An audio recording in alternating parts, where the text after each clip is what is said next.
निज लोक नुहे निज कर्म ही फेरिकी आसी थाए। आजिर समय केही आपणकर होई रही न थांती। लोके से पर्यंत निजर होई थांती जे पर्यंत तुम पाखरे तांकर स्वार्थ थाए।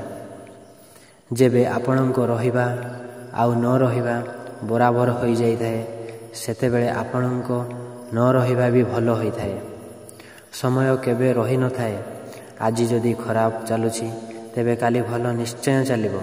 आपण केवल निस्वार्थ होई कर्म करंतु, ताहा केवल आपणक हातरे अछि। जीवन रे केते भी दुख आसु ताकू देखि केबे निराश हो नाही कि भांगी पड़ नाही। काहेकि ना आपण जेते भी चेष्टा करिनियो दुख आपणक पिछा छाड़िबो ही नाही। सेथिपई सबुबेले समस्यार सामना कर। समस्या को देखि केबे डरी जाओ नाही। एही कथा बुझी जाओ कि तांको मन भरी जाइछि। ए कथा आपण जेते बुझी पारिबे आपण सेते धोखा खाइबारु बंची पारिबे। आउ आगकू तांकू केबे समयर भिक मागिबे नाही।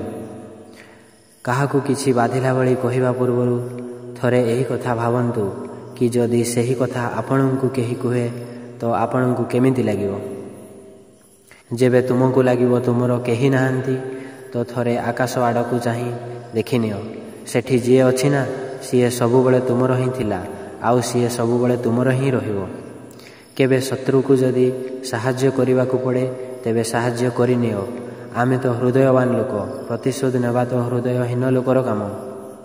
जेउ लोकंकु निज लक्ष्य जणा न थाए से लोक केबे अन्य लोकंको कथा उपरे ध्यान दियंती नाही आउ निरंतर निज कामरे लागि रहंती आउ निज लक्ष्य को पाई नियंती। आउ जेउ लोक अन्य कथारे फसी जाती अन्यर क्षति करने सहित निजर भी क्षति करती। केबे भी कहार वर्तमान परिस्थिति देखिकी तार मजाक उड़ाओ नहीं। काहेकि ना समय बदली थाए, समय साथी रे कर्म बदली थाए आउ कर्म साथी रे भाग्य बदली थाए।